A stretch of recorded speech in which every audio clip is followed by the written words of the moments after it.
This episode of Goosebumps Crew is sponsored by Trophy Smack. Celebrate your wins and losses in style with your own customizable trophies, belts, and rings. Link in the description, but more on that later. The most thrilling, spine-tingling series ever. From the pages of R.L. Stein's best-selling books, And the screams go on forever and ever.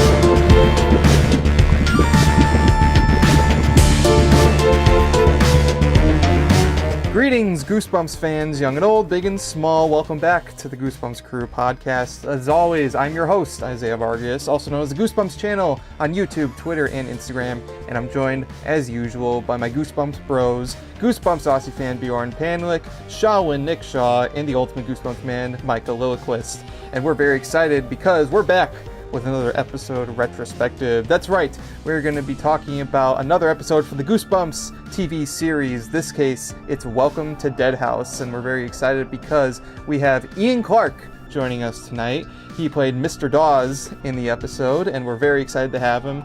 Ian, thank you for joining us tonight. Welcome to the Goosebumps crew.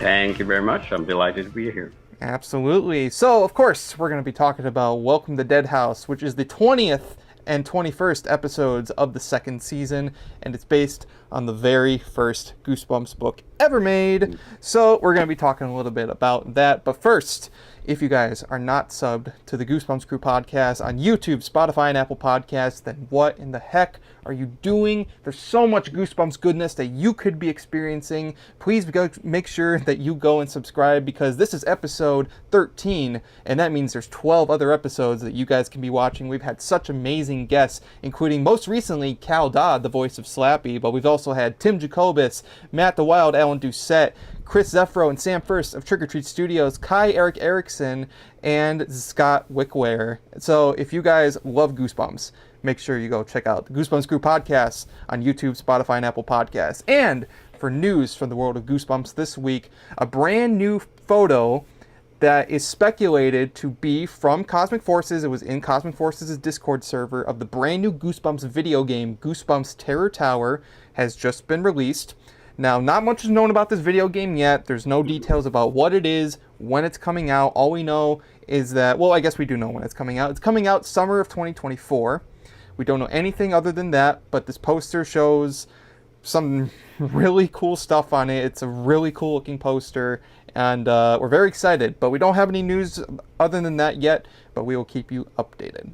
All right, so it's time for the main event. We're going to talk about Welcome to Dead House now. Now, as I said, this was the episode based on the very first Goosebumps book, and this episode is definitely one of the more classic, iconic ones, and certainly one of the most creepy episodes of the Goosebumps TV show podcast. And of course, we have Ian here today to talk with us a little bit about his role in the episode. But before we do that, let's get to know you a little more, Ian. Can you tell us a little bit about yourself and your career as an actor? Yeah, sure. I'm originally from the UK, and the entire family came across and emigrated to Canada. My father was part of the NHS brain drain, and he came over. He was the doctor, and he came over, and we came over to Oshawa, Ontario. And I started to go to high school there, and my father became a senior partner at the Glacier Medical Center. And then from there, when I graduated from high school in the grade 13, I did my first drama production at the high school. And I remember after we opened the first day, I went down into the office, and the principal said to me, "Oh, Ian, is this the beginning of a career?" And I didn't think so at the time, but I think it took root. And from there, I went to McGill University, and it was while I was doing my graduate work that I got involved with a very keen theater program that was there, and went on and got on to the professional stages, and from there I moved to Toronto, and have been doing theater and film and television and radio and commercials for the rest of my life. Still doing it. Awesome, yeah, and of course, one of your roles was on Goosebumps, and we're going to talk a little bit about that episode. Now, for those of you who are unfamiliar with the episode we're talking about today, Welcome to Dead House, as I said, is based on the very first Goosebumps book, and it's about a family, a girl, her brother, and their parents who move to a new town called Dark Falls. They're moving into this big, creepy house. And in terms of the episode, they bought this house for cheap because the dad is starting a career as a writer, which is extremely hilarious because I feel like you could be a writer from just about anywhere. You don't have to move into a creepy house to do it. And it is creepy because not only is the house creepy, but the people there are creepy. They are hiding in all their houses. They're hiding in like the shadows. They keep staring at you the whole time. And everyone just seems like really, really pale. Nobody wants to go out in the sun, and it's really odd. And it seems like there's people even inside their house, which is very creepy. So there's a lot of mystery as to what's going on in this town, and eventually it's found out that they're all dead. They're all dead. Apparently, a chemical accident caused the entire town to basically turn into the living dead. I always call them zombie vampires because they're zombies, but they also need blood, and they can't go out in the sun. So it's kind of like a weird mishmash of classic monsters.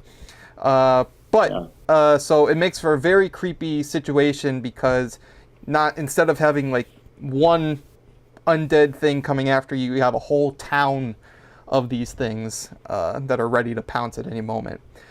So as I said, this is definitely one of the creepier Goosebumps episodes because there's a lot of tension and a lot of mystery, and it's one of my personal favorites personally for that very reason. Now, as we said, Ian, you play Mr. Dawes, the realtor, in the episode, and you make a few appearances.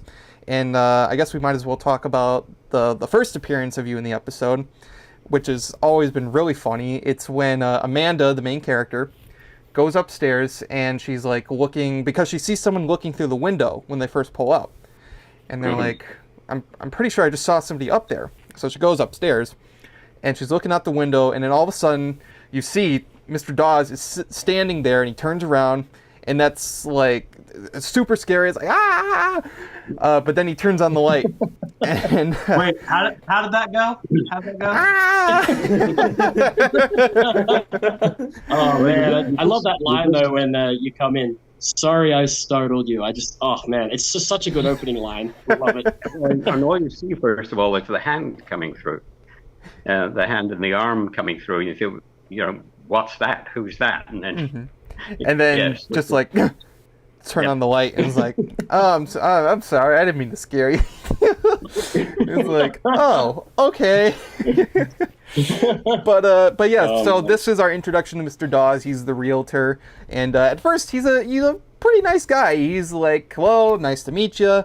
I got some paperwork you got to sign, and right off the bat, there's some weird things going on. For one, the dog's going crazy. So they got a dog named Petey, and immediately Petey starts going nuts. I mean, like, this dog is running around, he's barking at almost everyone that's not, the main family.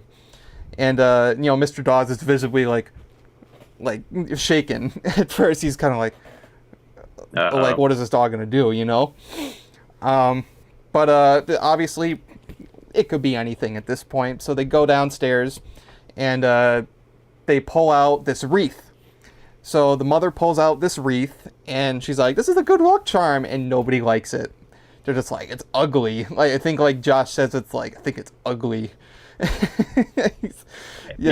Everybody hates it. Yep, everybody hates it. Nobody likes it. Even the husband's like, I thought we threw that out. And they're like, nope, not going to throw it out. This is a good luck charm. And they put it right over the fireplace. And then in the background, Mr. Dawes is like, he's like looking at that thing with like, not terrified, but like, oh no. Like, Yeah, it's creepy, that Wreath. I used to think there was something so eerie about it, even as a kid. Like, I know it's obviously made for kids, like the show, but even like my parents, when they used to watch it with me, they used to think like that thing is just creepy. There's just something unnerving about it, you know? It gave you a weird kind of feeling, but I guess that was the whole point. Like in the episode, like it was to give you that odd, strange kind of a feeling, and I always wondered like why they were so afraid of it, you know? But of course, because it's like a family like heirloom, so it holds a special place. And and it looks ugly and it looks creepy, and I think that was deliberately done to make you think this is actually something evil. As you know, you have all the people come in and look at it and go, and so on. But I think they were kind of, there was a bit of a red herring going on there. Yes, definitely. I mean, they constantly you have other characters looking at it and being like, I don't like that thing, like. That's not giving me good vibes, and even the main characters besides the mom are like, yeah, I don't like that. Can we please get rid of it? But it does make for a good like red herring, because you're so focused on like, well, you know, like, is that like what's causing creepy things to happen? Is that Wreath up there? So it kind of takes you away from like the fact that, you know, there are other scary things going on outside, though of course there are scary things going on outside. And you actually wonder whether Amanda's friend comes in and says, you know, that thing, I think you should get rid of that thing. Mm-hmm. And you're not sure whether she's, you know, whether there are some good people around or not, because you have the girl coming out in the dream and telling them to get out of the house. I mean, the thing is, one of those things, when you first look at the house, and I agree with you, apparently R.L. Stine said that what he wanted to do in writing the books was have them scared safe, so that, you know, you didn't see people being killed and stuff like that. But I agree with you. In watching Dead House, I found it significantly creepy, and at various points, really quite frightening. Mm-hmm.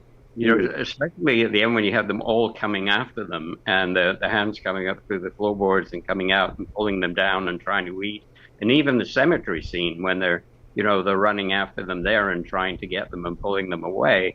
And you've got that wonderful sort of subtext of the scenes where you've got the parents giving a lunch to their two guests at the same time that you're cutting back to the kids trying to get away from the cemetery, and they're being pulled back in to be eaten.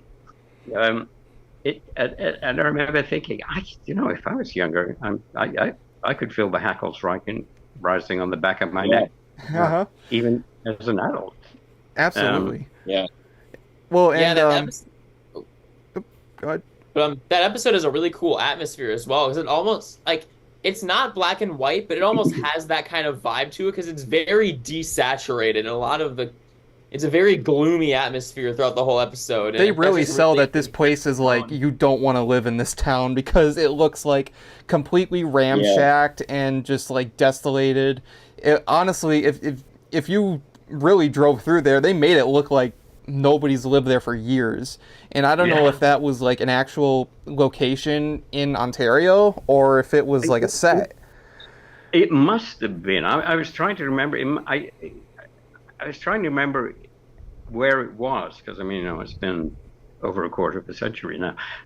But I think it was an actual house, because if you looked at some of the scenes and everything going through it, it looked like a derelict place. Mm-hmm.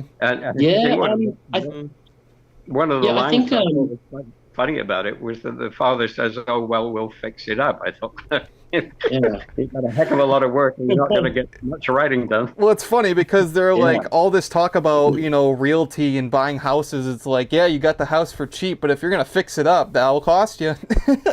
Well, I'm pretty sure that it is a real house, actually, definitely, because there's a YouTube page, shout out to Canada's biggest Goosebumps fan. I'm pretty sure she goes to the location of the house from the Dead House in one of her episodes. So I am quite certain that it was a real house. It would have to be then. But like, one of the things about this episode that I think definitely stands tall among other Goosebumps episodes is the soundtrack was very creepy, very eerie, made you feel kind of weird, and I remember that was one of the things as a kid that I remember standing out for me was the actual score. So yeah, no, I think it's got one of the more creepy Goosebumps soundtracks, definitely. Welcome to Dead House. I would love to get this one on vinyl or CD. I don't, because it wasn't Jack Blends who did this one. It was you mean the other? Yeah, who did the music? Because there was Jack Blends and there was who was the other one, Isaiah? Do you remember the other? I do not remember. Score? He did Night of the Living Dummy 3, I think, as well, and he did a few other episodes. Yeah, but I don't know who it was, but I know what you mean, because it has that very distinct, I mean, especially in the scenes at night, because you're doing a creepy atmosphere, and when you're trying to sell the fact that you're, like, unnerved because there's people who are either, like, acting weird, or even people in your house, you want to have that music really sell that unnerving feeling.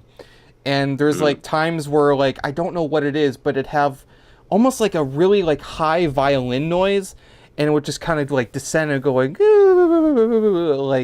in the really like really like creepy crawly scenes, and then like at the climax when things start heating up a lot more, then all of a sudden it's like really bombastic. It's like your adrenaline is running because like the characters are running and like things are being like dun dun dun dun dun dun dun, and it's like it kind of almost goes with like how you're feeling in the situation. And I love when a score does that it reflects how you feel watching the episode in that sort of sense. Yes, very much. Yeah, very much so. And I remember when they burned the wreath and they're all clapping to get in the windows and everything else. And then it looks as if as the wreath is being burned that they're going away. Mm-hmm. And then they come back. Yeah, it's just like, psych. They thought maybe they were right. Maybe it was the wreath. And then you realize, oh, no, it wasn't. And then they start coming through. I mean, it's like Night of the Living Dead. I mean, they come in through the windows, through the doors, through the floorboards, and then they have to go upstairs. Yeah. Well, it's always funny, too, because... would keep you safe.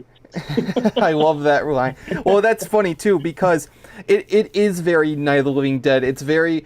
George Romero. In fact, it's actually funny because we mentioned this before in a previous episode on the podcast. But originally, George Romero, who directed Night of the Living Dead, was actually supposed to do a feature film adaptation of this book. Welcome to Dead House? Yes, and he was supposed to actually direct they were actually going to do a movie on this story in particular, and they were going to have George Romero direct it. But it never got off the ground. There was a few like canceled Goosebumps movies that they could just never get off the ground, and that was one of them. But even in this episode, you can certainly see like the inspiration from that original source material because you got the classic. You got the cemetery, the zombies coming from the cemetery, and you got them surrounding the house, and you got them like banging on the windows. You got them like scraping on the glass and like all that stuff, and then just like breaking down doors. Like it's classic zombie stuff, and it is. That's what I love, and I love especially because 75% of the episode is very unnerving. You're kind of unsure of what's going on. Maybe once in a while you'll have like a hand crawling out of some rubble or punching through a wall, but once the cemetery scene happens, the gloves are off. Like the secret's out, and all of a sudden you're like, board up the windows, board up the doors. This is not a drill. And like everybody knows, so it's like, well, they know it's time to go. Yeah. But we'll get to that in a little bit. But so they put this wreath up, and so you're meant to believe that something's off about this wreath because the family doesn't like it, and Mr. Dawes certainly doesn't like it. He's almost like looking at that thing the whole entire time that he's there. Like even like it's so funny because even when he hands him the papers, he's kind of like slowly backing up, and he accidentally bumps into like Amanda, I think, and he's like, "Oh, I'm sorry." Like it's like, yeah, that was great. That was the part where he Mr. Dawes hated it so much he said he was going to let himself out. So yeah, he was just like, "I'll let myself out," and he's just like, But it's funny because I don't think they ever really like say if like what it was that kind of like made the zombies like uneasy about it. I know they said it's a good luck charm, or like some kind of family heirloom. It's either the neighbor or the neighbor's daughter that said that was the only thing that was keeping you safe. Otherwise, we would have fed on you the first night you came in. Mm-hmm. And that's actually really creepy. It's like you were this close. Yeah. Like you were this. And they get really close. Yeah. Well, yeah, and then it makes sense because they're like, you should destroy it. You should destroy it. And they're lying because they're saying it's evil, but it's really just because that's the only thing that's keeping them from coming after you. And then when it's done, they're like, hey, we tricked you. Well, it's funny too because I like that they're not the typical like zombies, you know, like the moaning, like can't talk, shuffling. They're like, it's funny because honestly, this did running zombies before, you know, the Dawn of the Dead remake. Everybody says like that was the first one. They actually call them at one point The Walking Dead. Mm-hmm. Which is, you know, 20 years in the future. Yep. Oh yeah. Angus Thurston, she actually says it's The Walking Dead. Yeah, she says that line in the episode. Wow, yeah. Goosebumps predicts true. Walking Dead. I think so. That's interesting too. That'd be really funny. Yeah, it's also interesting that the zombies in this story, they act like alive people for the most part until it's like revealed what they are, and like they're very. Well, that's why I call them like zombie vampires because they're clearly they're zombies, but they almost act like vampires because they have to drink blood specifically because you also can't in a kid's show say we're gonna eat your flesh, you know. So they drink blood. They can't go out in the sun. And which isn't a zombie thing, is it? I mean, zombies don't get killed by sunlight. No, that's just a vampire thing. Zombies, I mean, the traditional way of zombies is you have to destroy the brain, so usually you shoot them in the head or hit them hard enough, and then that kills them. But except for Return of the Living Dead, where you couldn't kill them at all. That's like my favorite zombie movie. That was a zombie movie where there was no way out of it. Like once it started, that was it. Like there's no way out of it. Look at The Last of Us. I mean, that we just had, and they're into their second season now. Yeah, there's like, honestly, that's almost kind of scarier because when you can kill zombies, it's like, all right, you just kind of gotta, you know, be smart and just, you know, kill a couple zombies, I guess. But when you can't kill them because they're dead. They are dead. And you can't kill what's already dead. So that's always been... Especially thinking of the concept of that, like, just imagine being in a situation where you can't kill these things and one of them corners you. You're screwed. That's it. You're done. Like, there's nothing you can do to help yourself by that point. That's become one of them. Yeah. So one of us. Google gobble, Google gobble. And I think one of the reasons it has such an effect today is because essentially the pandemic we've been going through is that very issue. Mm-hmm. Is that you're facing something that, you know, until vaccines came along and so on, that if you got it, you know, you had every chance of dying. Mm-hmm. And I think to a certain extent that's one of the things that has added a tremendous amount of power to this kind of thing, and it is why there are so many of the TV series that are concentrating on sort of this now. And since you guys are such knowledgeable fans and everything, what is it that is the great allure that we have with zombies and The Walking Dead? I think I actually might have an answer for that. And this was something because I got curious about this too. Zombies are probably the most, in terms of like the zombie subgenre of horror, zombies are a very popular medium for TV, movies, video games. I mean, like, out of all Hollywood monsters, zombies are probably the most used. But I personally think what makes a great zombie story is actually not the zombies themselves, it's the human characters. Because, I mean, even take it back to the original Night of the Living Dead. When you look at Night of the Living Dead, the zombies are not really the focus. You know, they're outside. They're the threat that's trying to get in, yes. But the main conflict is the characters trying to, like, get along. Because in a situation where the world is, you know, coming to an end, like, you need to, like, seriously focus on, like, your survival instincts. And I think that's the allure of those kinds of stories, because you want to see how certain people react to a situation like that, where they have to, like, their whole lives are flipped upside down. And sometimes, like, people don't get along. People will fight and argue and sometimes even try to kill each other. Like in Night of the Living Dead, like, all the characters are actually kind of at each other's throats the whole time, because they have competing thoughts on what they should do. You know, you have, like, some characters that want to, like, hide in the basement and just, like, stay there forever. But then you also want to have some characters who are like, no, let's, like, actually try to, like, defend ourselves a little bit. Earlier I mentioned, and sometimes it could be used for, like, comedic purposes.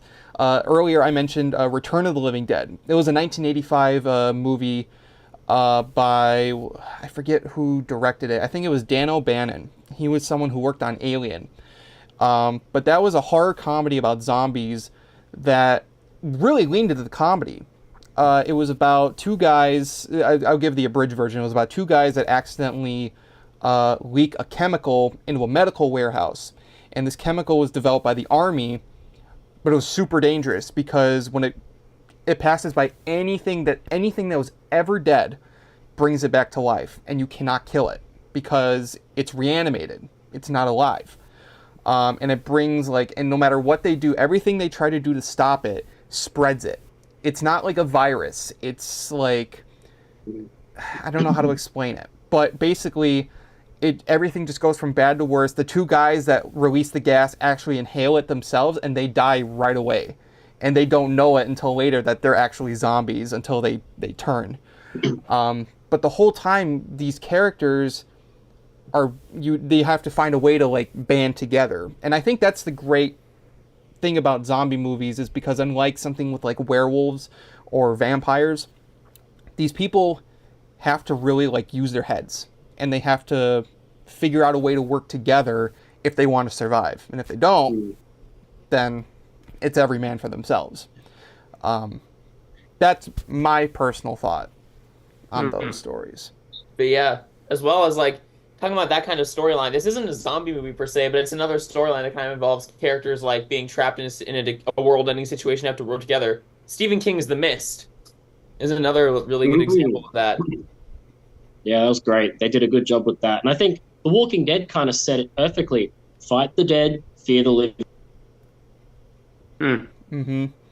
Well, that's the thing. It comes down to human error. Zombies don't have human thoughts, and thus they don't fight. They are synchronized with each other. Humans are imperfect. They have feelings, they have fears, they have wants and desires. So when you really put them in a scenario where their lives are at stake and they are outnumbered, what do you do? Well, how did the zombie movie you were talking about, where they reanimate and therefore you can't kill them, how did that end?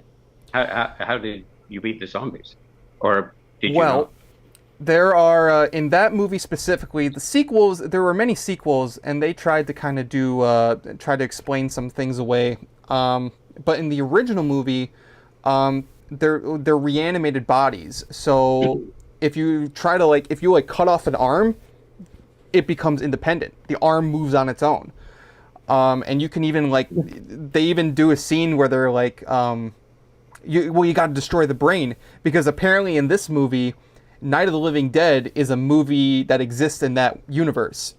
So they're at the beginning, they're like, have you seen that movie Night of the Living Dead? That's kind of where the meta commentary comes in, or the comedy, because they're like, well, yeah, that's like the movie where the zombies come up.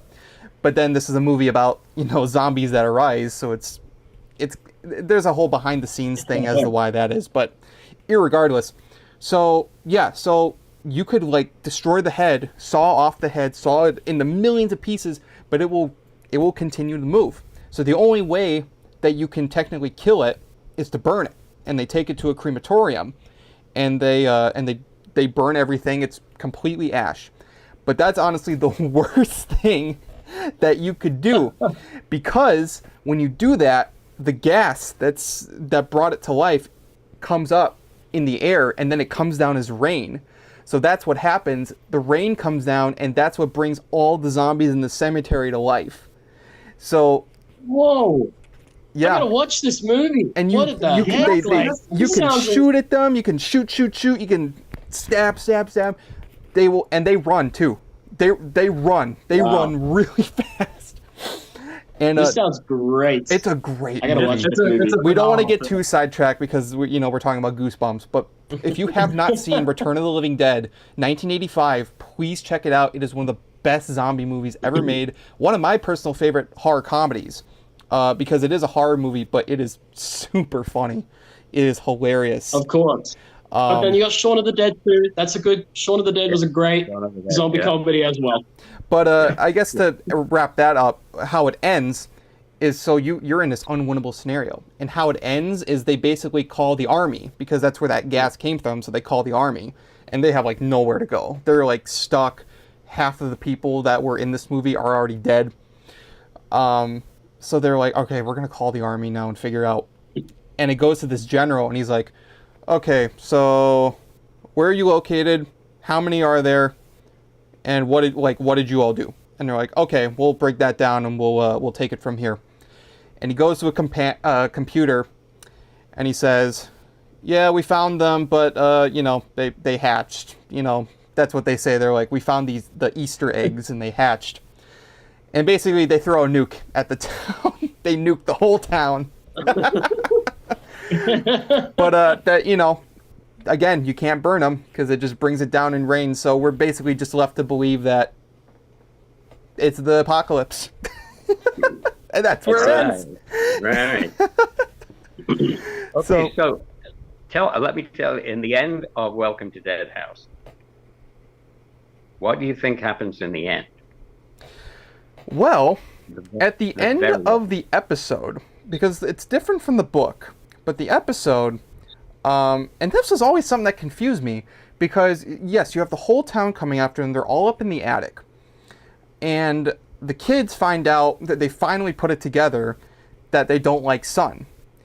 So they're like, okay, we're gonna open these windows and we're gonna put the sun on them. Honestly, when they do that, it looks like most of them get away. It looks like most of them actually go downstairs, because it only looks like a handful of them actually disintegrate. And there are some including Mr. Dawes. He's still alive at the end. So yeah. I don't know. I don't know if it's like, do they have to feed to stay alive? If they don't, do they die again? Like, do they stop, moving around? No, what happens to the family? Oh, the family. I don't know. I personally have a theory that they're turned, because the dog ends up being a zombie. So I feel like the dog ends up either killing them or turning them. Right. I'm completely on board with the dog that actually did do away with the family. I love that too. He probably did away with R.L. Stine too, because of that ending. He's still going.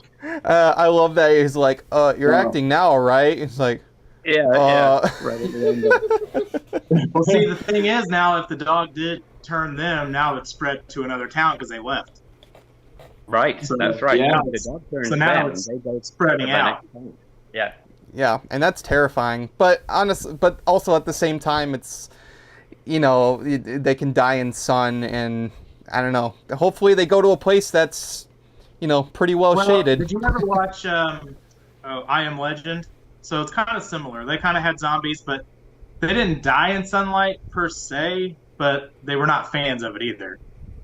And I kind of wonder if that's the reason why, like, Dark Falls, they never really left Dark Falls. Like, I feel like they could have. Like, they could easily have just gotten into, like, a blacked out van or something, or went at night and spread out through towns rather than trying to get families to come into their town. So I kind of wondered why that was the case. But then again, Mr. Dawes was a real good salesman. Well, I think that's the thing. I think here's the real estate person said, no, I can get people coming into this house. We'll sell it for under price. They come on in, and I will be able to have my commission cake and consume it too. So, And they get paid. Oh god, you had definitely one of the most chilling lines in the whole episode too. Right at the end, when the family finally gets away, come back, I'm hungry. Oh, I love that. That's the best scene in the whole episode. The look on your face, the makeup at that point. Mr. Dawes is already like completely zombified, you know. So the way that line was delivered as a kid was chilling. That is chilling. But now I look at it and I laugh because I'm just like, yeah. Yeah, but no, I love that scene though. I mean, it's like the perfect like ending to that climax. It's like, I don't know. It's something that really sticks with you because it's like these guys are also like, it kind of makes you feel bad for all these people because this whole town, like unsuspecting, and one day just this accident just happens, and then you're an undead ghoul for the rest of your life. You have no choice but to either like, you know, off yourself or just like become a ghoul and just like prey on other people. And it's sad because these are like families, you know, kids and stuff like that, and it's a really sad scenario. And as creepy as that line is, it's honestly also kind of sad because it's like these guys are actually like suffering. It's not like it's not like out of a sick desire just to do evil. It's like, no, they need to do this to live, to survive. And so the point then becomes, if they don't get new blood in, what happens to them? Exactly. That's always been a mystery for me too. In the book was actually a little different from the episode because it was implied that all the zombies died at the end, including Mr. Dawes. But so they're free to like get all their stuff and move out. But then at the end, as they're about to drive away, they see a new family pull in, and they actually see Mr. Dawes standing at the house, and he's like waiting for them. And she's like, what does that mean? But she's like, you know what? I don't care. I'm getting out of here. They can figure it out. It's pretty a messed up ending when you think about it, though. Like, she literally knows the situation these people are going to be in, and she's like, who cares about them? I'm getting out of here. Like, I mean, honestly, at that point, I'm just like, I know how many, if one can come back, I don't know how many more of them can, so I'm not even going to deal with that. Yeah. I feel like they probably would just run away at the end. Like, I feel like, because, you know, obviously they're starting to look like their skin's falling off and they're starting to rot. So I feel like, you know, with so much time passes, I feel like they would just eventually crumble, like rot away. You know, if they don't get. Maybe that's why they need the blood. Maybe that's why they need it, because maybe the blood is life. Maybe it's like a life force sort of thing. Yeah, because like you see them. Because you see earlier in the episode, they look just like your average people, just a little more pale. Mr. Dawes certainly does. Mr. Dawes, compared to the other grotesque, compared to the other townspeople, Mr. Dawes looks the most lively at the beginning. So you probably wouldn't suspect him to be one. Which at the end, then it's revealed, and it's like, oh, he was one too. Well, it would make sense that he would look relatively more normal than everybody else, because if he's the salesman who's got to get him in, he probably gets first dibs on blood. First dibs. It's the perks of the job. Before the hard hat worker. Yeah, the hard hat worker was starving. You get to feed first. Yeah, absolutely.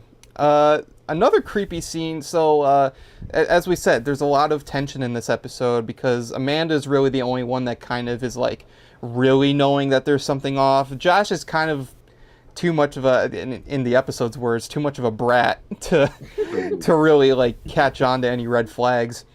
But yeah, on top of everyone just kind of like looking weird, there's two people that are seen like walking in her house. One outright just like walks up to her and says, "Get out." But then you have like zombies, like there's the scene where the zombie hand comes through the wall and it's just like,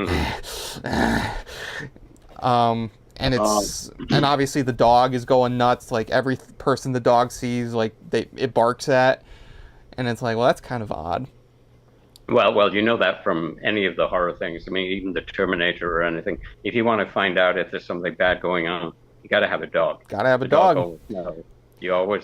They always know what's going on. I just saw a film called Venom the other night, and it was the same deal. As soon as the dog realizes the alien protoplasm is in the human, he's backing off and barking. So if you have a teenage girl and a dog, that's what you need. Yep. Well, that's the thing too. It's like, hey, you Sounds had like the you're dog screwing there, with and then you just let the dog run off, and then, well, that's probably why they killed it, because of like, hey, we killed the dog. Hey, the dog don't gotta alert anybody anymore. You know what I'm saying? Yeah. Yeah, no. Well, it's like Ghost Beach. They did the same thing at Ghost Beach. Yep. It's Dogs like, could oh, sense that ghosts and stuff, so dog. they ended up killing the dogs. Yeah.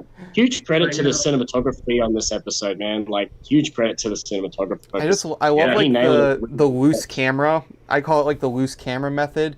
Is when a shot Yeah. holds, but the camera just kind of like tilts like at an angle.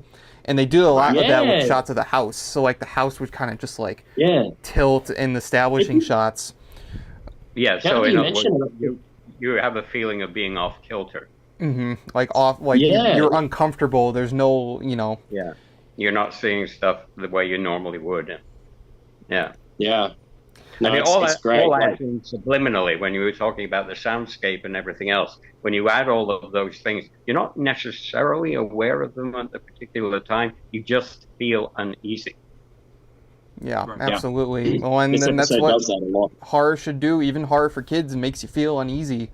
I mean, this is And one of the great social things I think about that, when you get in a lot of the youth or oriented television thing, but especially with horror, is the youth as a group frequently feel that they're not heard, that the powers that be, the parents, the adults and so on, are quick to dismiss things that they say, even though we know as the audience, because we're watching it from their point of view, that what they're saying is right. And frequently, I think that hones in, and one of the things that's very popular with children of that age is that they do get that feeling that I'm not listened to, and that they themselves then become, a group of their own. They want to all be similar and popular and everything else. But there's this idea frequently that, if only you'd listen to me because I'm telling the truth and you're not listening. Now, rationally, you would say, yes, you probably are having a dream. But we know in this particular case, and you see in all kinds of other things like Chucky and various others, that the heroes are the kids who are trying to fight against and tell the truth, and nobody's actually listening to them. And I think it's something that, at that particular point, and we've all been that age and that generation, that we have that feeling. I'm telling you something you need to listen to, and you're not listening. And Yep. they feel dismissed. And these things actually point this out very well. And I think that's one of the reasons that they're so popular with their demographic. absolutely. Well, and Goosebumps is, I mean, that trope is certainly popular in Goosebumps, not just this episode, but many episodes. Really focus on that aspect of being a kid and not being listened to. I mean, you have episodes like, in the last episode, obviously, we talked with Cal Dodd about the Slappy episodes. And the Slappy episodes are like a cornerstone of that trope. Because if a kid tells you that a ventriloquist dummy is coming to life, you're obviously going to say, like, you're crazy, or you're just imagining, or maybe you're stressed. And that's the thing about being a kid. Now, obviously, I hope so. Monsters don't exist in the real world. But the idea of knowing that there is something very, very dangerous happening, and you only know it, and you try to tell someone else, especially being a kid, because, I mean, as a kid, you're vulnerable. As an adult, you can take matters into your own hands, but as a kid, you feel like very vulnerable because no one wants to listen to you, and there's not really much that you can do about it. In this scenario, you're in a completely alien environment. There's nobody you know here is someone you know. Nobody here is really like someone you trust. You're in a place you don't know. And on top of that, there's some really weird stuff going on that you're really the only person that kind of is detecting that. In this case, too, But I mean, it's... you get some of that caught into the Welcome to Dead House, too. I mean, the kids are telling the parents the whole time, hey, something's off about this place. Kids are weird. These people are weird. Not getting listened to whatsoever. But the moment the kids get back from the cemetery and they start boarding up stuff, and they're still telling their parents, hey, we're boarding up everything. They're dead people. They're still not listening. It's not until the adults, who are actually zombies as well, they just don't know that yet, are telling them, oh, no, it's true. The dead are walking around here. Then the parents are just like, oh, crap, let's help board up then. We'll believe the other people. But it's something about when kids try to tell you something, it's like, oh, it's just your imagination or what have you. You're just, overexcited or over imagination here. Yeah. But that's kind of the part where it's really well known in the horror trope, especially with Goosebumps, that gives those kids that isolation from everything else, and they kind of have to solve it on their own. That's honestly one thing I love about Goosebumps is when the parents do get involved, even if it's at the end, like in this case. So the kids come back and they're like, board the windows, board the doors, and they're like, this is not funny. And then, the other adults, the zombies in the house, are like, they're not lying. You need to board up the windows right now.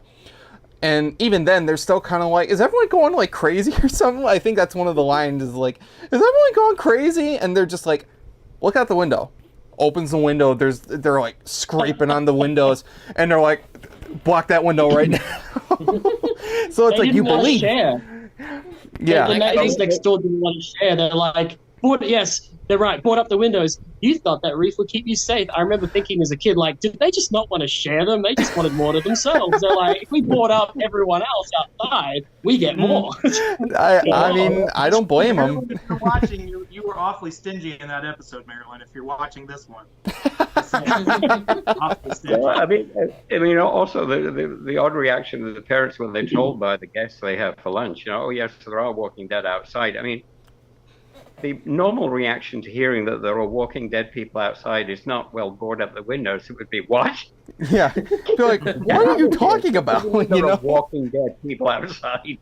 I just love that, though. 1 minute you're like, you're having a nice little Sunday lunch. Oh, you got some guests over. And then all of a sudden, there's freaking zombies outside. Board the windows right now. I love that. But I always love when the parents get involved, especially in this case, because the parents are just like scared shitless. Like the mom is literally like, oh my God. And it's not even a situation where you could be like, I told you so. It's like, oh man, like we could have gotten out of here. It's like, there's no saying Chucky did it in this one. Yeah. But and like, I think there's like, again, going back to what you're talking about, like the whole "you gotta believe me" trope and stuff. Like, especially in adult horror, that's like one of the scariest things to think about, because like, especially in a movie like Nightmare on Elm Street, for example, which is my favorite horror movie, like these kids are being killed in their sleep and they trying to get their obviously their parents don't believe them. But the thing that's so scary about the situation with Freddy is that he manipulates the death scenes in real life to look like accidents. So even if, like, something were to happen, these people, no one would believe you, even if you like tried, or even if you were one to be killed. Like, they still wouldn't believe anybody because it would just look like an accident. Yeah. Well, I think that feeds into the great fear. You're telling stuff, and people are just not believing you. They're just sloughing you off and dissing you and all kinds of stuff. And they're just not, they're the authors of their own doom. And you sort of turn around, and I think that concept where people just turn around and go, nobody is believing anything that's happening here. And we've seen this happen with all kinds of things, from trafficking, all kinds of things where people are just not believed. Institutions don't believe. They push things underground. We hear about it. We read about it and everything. And it's the ultimate fear of, I go somewhere, I tell somebody there's some danger coming on, I'm going to be killed, or I suspect I'm going to be killed. And then people just go, well, yeah, fine, okay, well, blah, blah, blah. And the ultimate feeling of being just completely alone. And you see that greatly with Amanda. I thought she did a great job with that she's constantly trying to tell them, I know this sounds ridiculous, but, you have to believe me. And I think that's something that young teens feel an awful lot of the time. Absolutely. And especially, I mean, when you put that through the lens of horror, where there's some very real danger, and you feel like there's nothing you can do about it. Like, it's scary. Yeah. It's scary as a kid to feel like you're not being listened to, and there's something coming after you, and you feel like you can't do anything about it. So and there is a primal fear too. I mean, if you're in the house by yourself, even if you're in a nice house, and you're just by yourself and you hear a creak and a groan, I mean, I think everybody's sort of hackles go up a bit. If somebody got into the house, and if you happen to be in a house like that, when you're in a place you didn't want to go to in the first place, the fear I think everybody recognizes that fear, and they play on it very well. Absolutely, I agree. Well, we're going to get back to more discussion on Goosebumps and Welcome to the Dead House in just a second. But first, as I said before, if you're not subscribed to the Goosebumps Crew Podcast on YouTube, Spotify, and Apple Podcasts, please make sure that you do so. We have 13 episodes out right now that you guys could be listening to, and we have all sorts of cool guests. We talk a lot of Goosebumps, so make sure you go sub to our podcast. And if you like our podcast and what we do here at the Goosebumps Crew, make sure you go check out rtamedia.org. Not only are we there, but we also are partners with many other people who make their own podcasts, everything ranging from music to pop culture to Broadway, all sorts of stuff, and they really do deserve the support. So please go check out rtamedia.org. And we're going to continue with our discussion in just a moment, but first, let's have a word from our sponsor. This episode is sponsored by Trophy Smack. Everybody wants to feel like a winner, and what better way to feel like one than with a trophy of your accomplishment? As seen on ABC's Shark Tank, Trophy Smack is the ultimate destination for custom fantasy sports awards. Trophy Smack has what you need to celebrate your wins and losses with their large array of customizable championship trophies, belts, rings, and plaques. Their custom-made awards make for the perfect addition to almost any occasion, anything from fantasy football, corporate awards, gaming, wrestling, esports, and real sports. But even if you're not into sports, Trophy Smack products are customizable for anything, even for those who want a nice shiny trophy for being the best Goosebumps fan ever. Trophy Smack uses top-of-the-line materials to make superior-made awards that will last for years and years, and made to suit any price point. And if that weren't enough, not only does Trophy Smack have quality-made products for affordable prices, but they also include free shipping, free engraving, and 100% guaranteed satisfaction. If you want to snag yourself some quality-made awards for your fantasy sports event, visit Trophy Smack's website by clicking the link in the description and check out their large array of trophies, belts, rings, and more, and feel like a champ in no time. And of course, special thanks to Trophy Smack for sponsoring this episode. And now, back to more Goosebumps. So, let's talk a little bit about some of the characters in the episode. We've already talked about the main family, Amanda, Josh, and the parents. And we talked a little bit about Mr. Dawes. And let's talk about some of those weird neighbors. Let's talk about the Thurstons. So you have Agnes, the mother. You have Karen, the daughter. And then you have the husband that doesn't appear until the end. And for most of it, he's just kind of like, he's just sitting there. He doesn't do anything. And then, as we said before, like when they say that there's zombies outside, all of a sudden he's like, "They're not joking. Quick, the doors and windows." And he's like throwing lamps off, and he's picking up tables. It's like, where did this come from? I just think It's like he came alive right to trash your stuff. And he was just like, "I'm just waiting for my cue." Oh, there it is. Okay. Yeah. Honestly, like I kind of theorized, like maybe he hasn't had he probably what if I can't talk. What if he's someone who doesn't get a lot of the human blood whenever they bring it in, so he's been lacking so much that he's just shut down mentally. He's going in and out of it. Yeah, but like he came alive when he was like, "Oh, it's time to feed. Yeah, let's board the window so we can have them to ourselves." It's like when you have like a trigger word, and it's just like you're just kind of like minding your own business. You hear it, it's like, oh, it's time to go.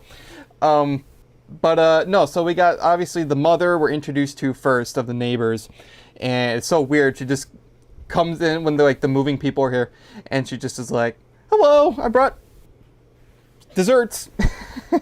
What was it? Like muffins or something? I think it was like muffins. And yeah, they're just like, "I brought like some desserts." They're like, "Oh, thanks."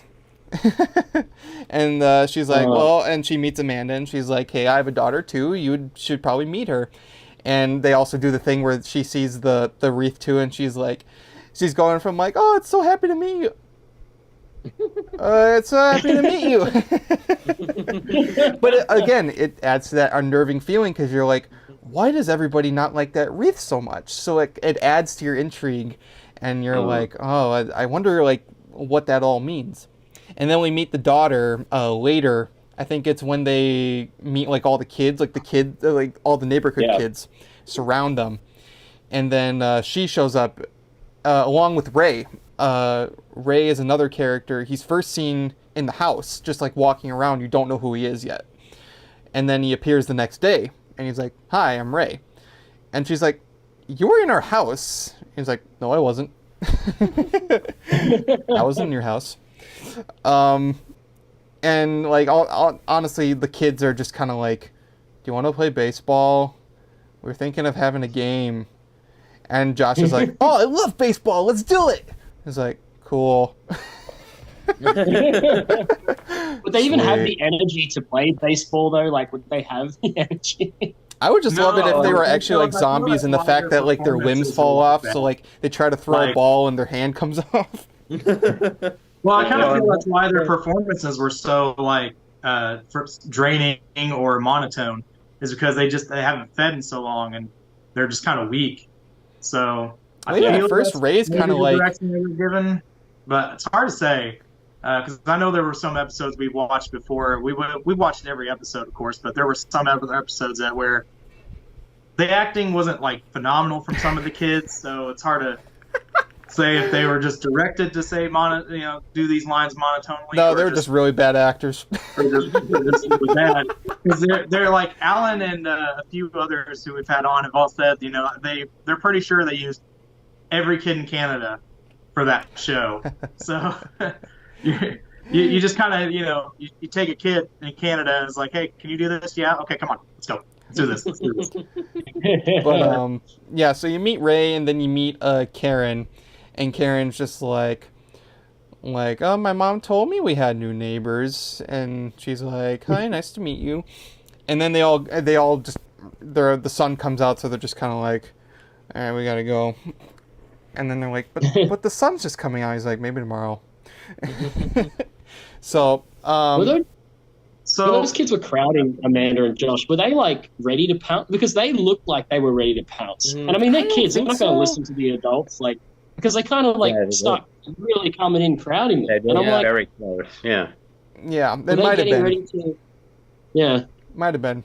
But so you got the neighbors, and then they kind of appear every now and again. Karen's kind of like, she plays kind of like the friend character, the one that she kind of is the one that lets your guard down a little bit because she's like, oh, she's weird, but she seems like nice. And she's like coming over to visit, and she's talking with Amanda. And then you get to the end. And this is when like you see all the rest of the townspeople. So basically what happens is Petey goes missing. So they're like, okay, well, we got to find him. So they go out into the woods and they find Petey, but he's like running away from the kids. So they're like, they're following. And then they go to the cemetery and they see like just a crowd of people there. And they're just like, they're talking, and the mayor's there. And he's like, at sundown, we're all going to eat. And they're like, we can't wait. We have to do it now. And then they notice them and they start chasing after them. And then that's when they find out, like, yeah, no, they're all dead. And so we got to run. And it was funny because in the episode where we talked with Scott Wickware, he played the hard hat worker in the episode. And he's like one of the main zombies that you see in that big crowd. And he told us, or rather, Marilyn told us, who played Mrs. Thurston, the mom neighbor, that is.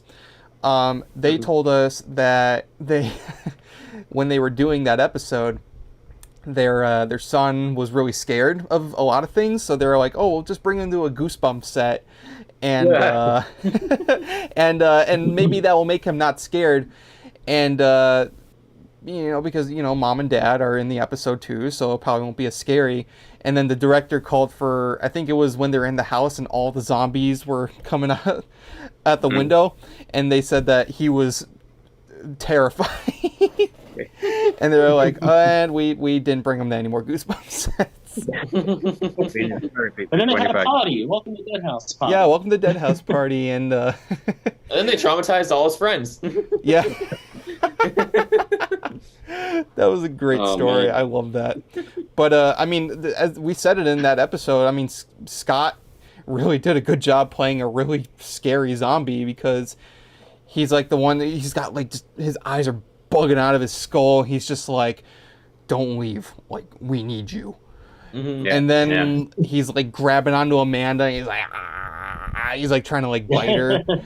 Like, it's scary. It's like really creepy. Yeah, it is scary, and he was nasty looking. Yeah, the makeup was really well done in this episode, because obviously you can't do anything like bloody, but you can make them look like deteriorating and rotting, and their skin is very pale, and they have like imperfections on their face, and it's scary. It's scary stuff. And then it all culminates. They get to the house, they board up the windows, and then they're like, well, why is this happening? And then Amanda says it's the Wreath, because up to this point everybody's been saying the Wreath's bad and it doesn't have good energy. They're saying it's the Wreath, we got to burn it, and they do, and it looks like the zombies go away. But then they come back up, and they're like, haha, just kidding, the Wreath was what was protecting you, and now we can feed. So they all come in the house, they run upstairs, and I just love the mayor, because he's trying to be like, he's like, obviously they're all trying to eat these people, and he's the one being like, this person's going to go first, we'll have the children go next, and they're just like, what are you doing? Let us do it. Which I mean, McDonald's. yeah, it's like, I don't care like how much I have to do, just let me do it. And it's interesting too with the whole Wreath element as well, since the Wreath is an episode exclusive. Like, that Wreath wasn't in the book. Oh, really? Yeah, you're right. Yeah, that wasn't in the book. Mm-hmm. Yeah, no, the Wreath was exclusive to the episode. Oh, wow, I actually did not remember that. Huh. It was a nice touch, though. I gotta admit, it really added to, like, as we said, that chilling, eerie kind of a feeling, So it's a wreath, something which is emblematic of death. So that adds into the whole concept of it's an evil thing. Mm-hmm. Yeah. So you would think that would be it, but it turns out it was actually the one good thing that was protecting you. Mm-hmm. Yeah. So but they destroy it. So now all the gloves are off, and then they're like, well, wait a minute, the sun, they don't like it. They don't go out in it, and when it touches them, it burns them. So they're like, so the sun kills them. So they pull the boards off and they disintegrate a bunch of the zombies, and they book it. There's like no time to waste. They get downstairs, and it's funny too, because I'm like, well, I mean, you're leaving like all of your stuff behind. I mean, I guess in that moment, like, your life is more important, but it's like, good luck. All of your stuff's here. And they get out, and they get in the car, and the car is doing the whole thing where it won't start. And then all of a sudden they look over, and there's Mr. Dawes, just like, don't go, please don't go, please don't go. He's like, is there something wrong with the house? Like, we'll talk about it. We can refinance and all that. And they're just like, nope.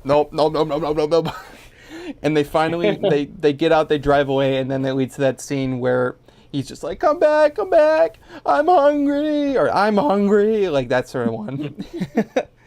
And then fade to black. And I just remember seeing that episode for the first time, and like, what a perfect way to end off that climax of just like adrenaline, like your heart's racing, and then they get away, and you're just like, oh god.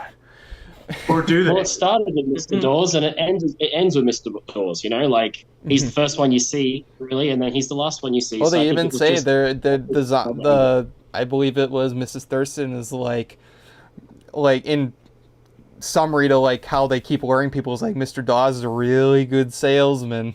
And I forgot to tell Marilyn, but that's a great evil laugh too. She does an amazing evil laugh. Oh yeah, like that. It was a great laugh.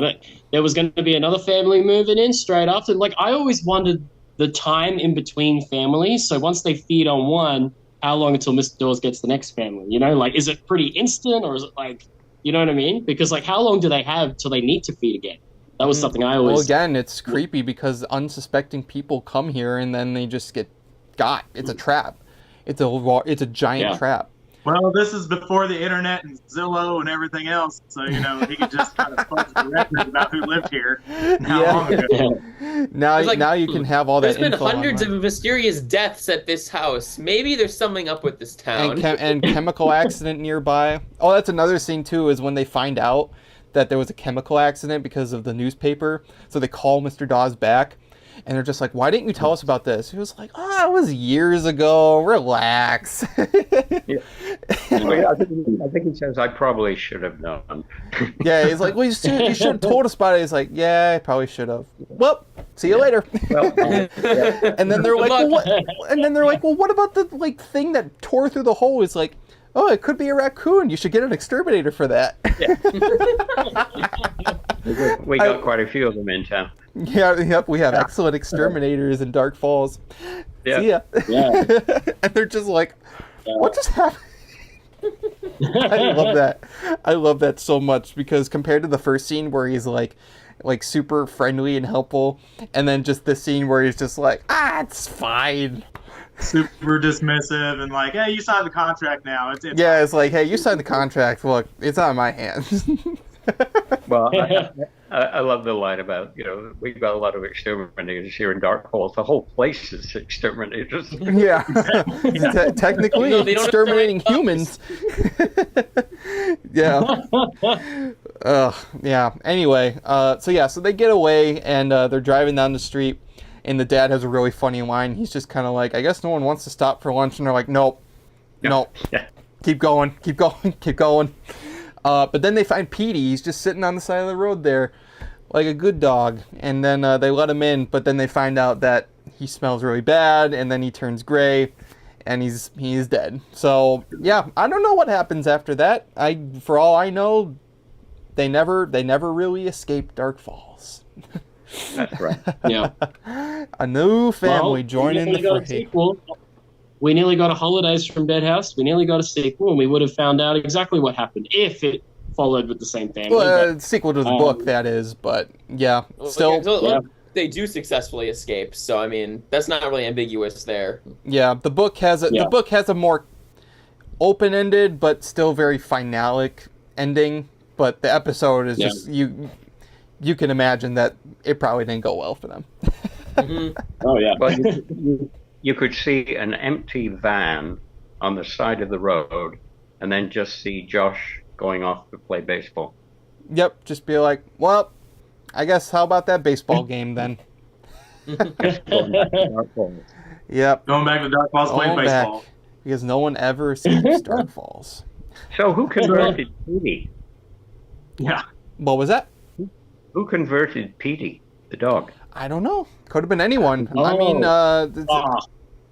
could have been. Had to have been the hard hat worker. Like, come on. Like, who else was like more like, come on, I need to eat. Like, it was. Come on, it had to have been him. Yeah, it's sad that like a dog had to be the first victim. But in the book, wasn't it Ray who killed the dog? It could have been anyone. I don't think it was ever really explicitly said, but it could have been anyone. Mm-hmm. Yeah, it's been a while since I read it, so. For all we know, before the neighbors came to the house, they could have just grabbed the dog. Mm-hmm. All right, let's go to lunch now. Did you read the book, Ian? Back when you went up for the episode? I did actually get the book and I read it, although I don't remember as much as you guys did about it. But I did go out and buy it. Because I remember, in actual fact, I think I just finished doing the Avonlea series, significantly different. And I live in Kingston and the Thousand Islands, and we have friends here who have two daughters the same age as my daughter, and they were sort of young preteens then, and they asked me what I was doing next. And I said, I've been asked to do this episode of Goosebumps. And they said, oh, which one? And I went, welcome to Dead House. And I said, yeah, that's right. And they said, that's our favorite episode. That is cool, man. So I thought to myself, well, man, it'd be cool for a couple of weeks. That's great. Did they come to you for any other Goosebumps episodes? Because some of the other guests we've had on said that they got approached for like other episodes, but then they decided to do like a different one. You mean the Goosebumps people? Yeah, like did they ever ask you to be a part of another episode besides this one, or was it just this one? I think it was just that one. That was interesting. You say other people go, because generally in something like that they don't ask you back if you're recognizable. Mm-hmm. But it depends. There's a thing now. It used to be that you could do one a season, but they've now pretty much turned it around to, because you used to see in Law and Order, you used to see the same actors playing different roles in different seasons. But then it got into you can do one a series, or if it's a very long running series, maybe every 5 to 7 years kind of thing. So no, they didn't come back to me. No. And that's unfortunate because, like we said, your role was, very memorable in that episode, and it would have been neat to come back as another character for another story. Yeah, I would have loved to have done it. I mean, it was a great series. I loved shooting it. Absolutely. Yeah, and I guess to kind of talk a little more about it, what was it like getting to work with that episode where I don't remember who directed this episode. William Fruitt.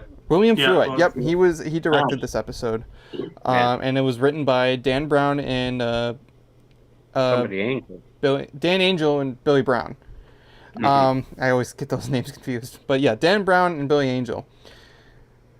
No, Dan Angel. I did it again. Dan Angel and Billy Brown wrote this episode. William Fruitt directed. I know. I'm a fraud. No, but what was it like in the work on this episode? Was it fun? Was the crew really nice? Yes. Oh, it was a great set. I really enjoyed doing it. And around about that time, I was doing a lot of stuff that was kind of youth-oriented. I mean, as I said, I was in Road to Avonlea for years. And it ended just before this, I think. And then I went and did an episode of Shirley Holmes. And I did a couple of the David Devine films. And they were all with a young person as a co-lead. So, like all of this. So I was sort of, at that particular time, kind of in a bit of a youth market. But I remember it being a very good set, and of course I knew Ben Campbell and Elizabeth well, and so it was. And one of the great things about being an actor is you get to, as I've always said, play. You get to keep your inner child, and I can remember one time when I was shooting a thing back in Great Detective years and years ago, and I was being chased down the side of a hill going into falls. We've got it. Well, not going into the falls, but so. And I remember thinking to myself, this is just like playing cowboys and Indians when I was a kid. I mean, it was just, it's just having a wonderful time. And when you're into something like this, and you've got, all the people, and you've got all the wherewithal that they have to make these things go, and you've got everybody, working together, it really is quite something. I mean, I know a lot of people say that you get on a set and they're always surprised at how much waiting around there is, and there is, because they have to set up shots and everything else, and so on. But it really is. I mean, I think most actors, when they finish doing something, they turn into fans. I'm always amazed people can do what they do and watch the things, that they can do it. And what's happening now with all the technological advances on the green screens and the lenses that are coming in. Over the 50 years I've been in the business, it's been a huge change. But it's still coming down to stories and telling a good story. And one of the things I thought about, Dead House it was a very scary story. I found it very scary. And they did that. They did that really well. I agree. It was a privilege to be a part of it. I agree. It's a great episode. It's one of my personal favorites of the TV show. It's simply because it just had a great atmosphere to it. And it's always one I just love watching, especially around Halloween. It's one of the best hour-long episodes of the show. This was one of the episodes that aired on Fox in the States. It aired on Fox and primetime as opposed to the Fox Kids network, and that made it just seem like it just made it seem like an event because kids and adults could watch it, and they always just seemed like shot in a way that made them seem more special than a regular episode. This and many of the other ones that did the same thing, like Haunted Mask or Night in Terror Tower, they just had a feeling that they were a little larger in scale, or at least in production value, than another, like a normal episode. But this one just had a great atmosphere to it. I love it. I always love a good zombie story. And I feel like this one did a really good job at doing that. It did, big time. And I think what really sold this one too was like, because we were well into the second season, this was towards the end. You know, this was based on the first book, so people were going into this going, "Whoa, like we're getting the first Goosebump book now." You know, like, and we were well into the show already. So I think that was another really exciting thing, was getting to actually see Welcome to Dead House. Mm-hmm. Yeah, absolutely. Yeah. Well, it was great to be a part of it. Absolutely. So, were you aware of Goosebumps before you auditioned for the role, or was this something that just kind of came up? I was vaguely aware of it, in terms of I knew they were very popular. Saw them in the bookstores all the time. The impression I had was that it was sort of a kid's book. It was for a children's thing. As I said, I was doing a fair bit of youth kind of thing around that time, so I thought, but I didn't really know very much about it. As I said, when I went to the friends and their two daughters were so enthusiastic, I went, oh. I kind of saw the same thing about Anne of Green Gables. I didn't realize until I was in Road to Avonlea just how world popular that was. I mean, I always thought it was sort of kind of a kid's book and basically a girl's book. And I had no idea how, incredibly popular it was globally. And it was the same with R.L. Stine and the Goosebumps franchise. Tremendously popular. And then as you sort of, as you got to be a part of it, you realize, wow, this is really quite something. And I hadn't really been aware of it beforehand. As I said, with most actors, your agent calls you up and says, we'll put you up for this part, they want you to do it. So I went out and got the book and I read the book. But it wasn't until I was sort of involved with it, I realized, just how popular and how good they were. Absolutely, and they certainly were popular back in the day, and now, I mean, and we talk about this all the time, but now especially, it's been over 30 years since Welcome to Dead House, the book, came out, and it's almost been 30 years since the TV show first started in '95, and now we're at a point where '90s nostalgia is big. So Goosebumps is honestly maybe not as popular as it was back then, but people remember it, people are going back to it, and people revisit these episodes and, just have a good time as much as they did when it first came out. And that's really special. I mean, it's always great to have those shows that you grow up with and really, really enjoy as a kid and can enjoy as an adult. Absolutely, yeah. Well, it's really great to have this kind of opportunity nowadays with Zoom and everything like that, to where we can speak with actors such as yourself who did these shows back when I was a kid. And, because you never think that, one day I'll get to talk to Mr. Dawes from Welcome to Dead House. It's just kind of one of those mind-blowing things that even as you're older, it's like the opportunity is just incredible. And, unfortunately for Goosebumps, they didn't have a lot of, and I know we've mentioned this before on the podcast with some other guests, but they never had any like behind-the-scenes featurettes. They never had any, somebody on set to document things. So all the stories that we get as fans only come from, the actors and actresses and crew members who've done this show. And unfortunately, some of them will probably be lost to time just because no documentation. I mean, we were lucky that Marilyn Smith and Scott Wickware showed us a photo from the set of Welcome to Dead House of them together as the zombies.